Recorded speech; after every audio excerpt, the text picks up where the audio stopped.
that needs to be looked at. All right, and here's something else I came to many years ago. We can look at fidelity of programs, we can look at specifics, but there are key prerequisites to quality, and the number one is, who's that program director? Go to that program director. Does that person have the values, the skills, the ability to lead, to encourage other people to change their way of thinking? You just need to look, I mean,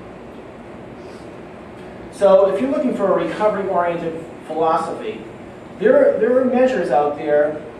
There may be like 4 or 5 things that you could ask and get the person. Because when we went through the PACT audits, I learned a lot doing those because we weren't just interviewing; we were part of the meetings and observing the meetings, and it just became so clear. And at the time, Marsha Webster was working with us, and she primarily, we decided we needed a job description for the program director because the ones that I kind of looked at didn't emphasize leadership or a belief system. So we came up with one. Marsha came up with one, and we also had an assessment form if you're hiring somebody. We tried to distribute it. I'm not sure if it went, but this goes to my second point here, the hiring process. What do those job descriptions say? What do you know, if I look at job descriptions, it has a lot of small print on, you have this license or that, but does it say someone with a recovery-oriented philosophy, specifically, bang, bang, bang, someone with demonstrated leadership ability, and then bang, bang, bang. And then you have the interview process. Are people really being looked at that they can inspire other people in a program to make changes, or something to that effect? I think sometimes people get promoted for various reasons, but I think we need a clear job description. We need to hold people accountable in a nice way and help them grow. So program director, hiring process, job descriptions. The other thing we found with PACT is if you're a team or any team, you really need to be fully staffed. If you're not fully staffed, it just means the rest of the people are really struggling. So that's a tough one because we all know the turnover, and I think that's a difficult challenge providers face, and we need to find a way to help with that. And people get trained, they leave, this and that. So and finally, agency support. So when we were visiting these PACT teams, the ones that got help from their agency with quality management were doing better versus the ones. So some agencies felt like, oh, this is a hospital without walls, so we're going to leave them alone. I'm not sure I get the connection, but they shouldn't. It should be, a collaborative effort. So I wasn't too worried when we were doing this about the specifics of PACT. Other people were looking at that. Consumer outcomes, that's what we look at. But actually the first thing, if I want to do a quick read, these are the things that I look at of a program.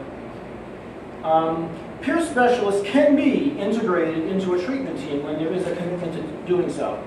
We have case studies that show this with both a PACT team and a day program. Again, it came down to leadership.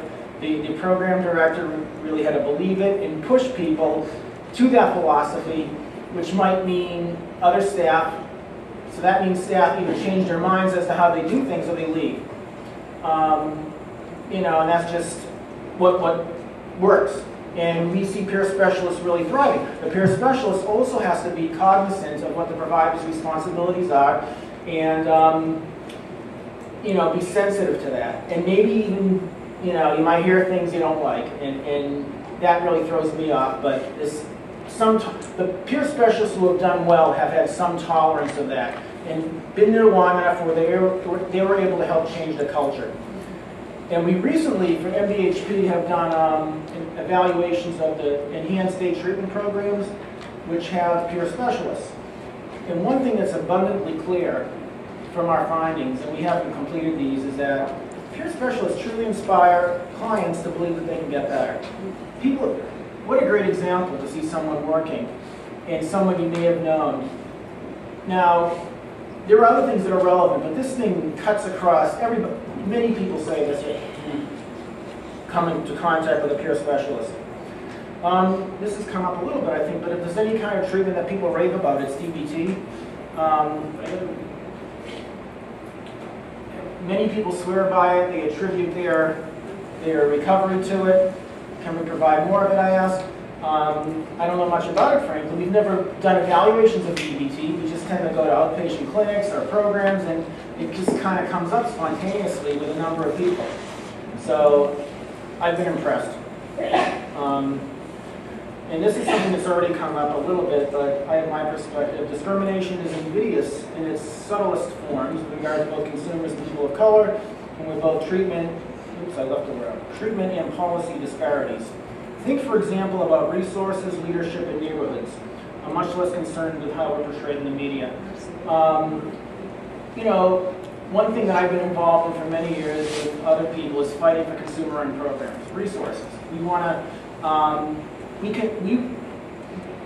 including a program such as myself, it's hard to do this as a volunteer when you have no money.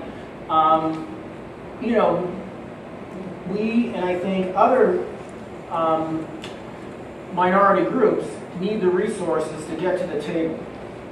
And what happens is this institutional discrimination where leadership happens to be people who are not out as consumers, often not people of color. This goes for both research providers and administration. And this is not meant to be critical, but you know, we do have Charlie Carr in the state, who's a clearly person with disability leading a state agency.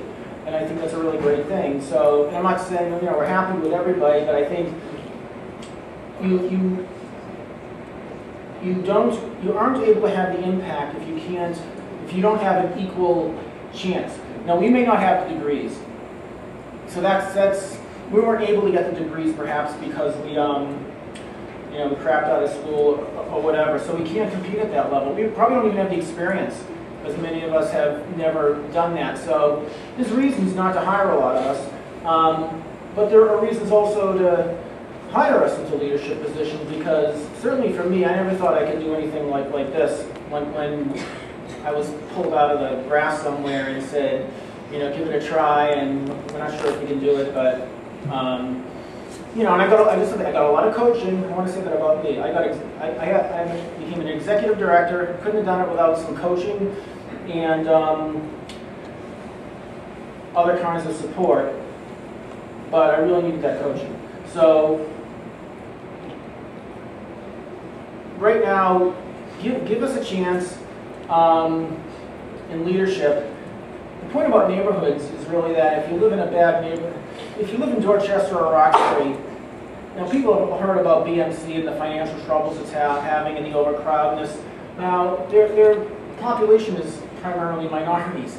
If you go to Mass General, Brigham Women's, it's white people. And we've done focus groups with people who are African American, and they're cognizant of this kind of discrimination, of this lack of access to the best quality care. Because some of them have wandered over to MGH and they're like, whoa, you know, this is nice.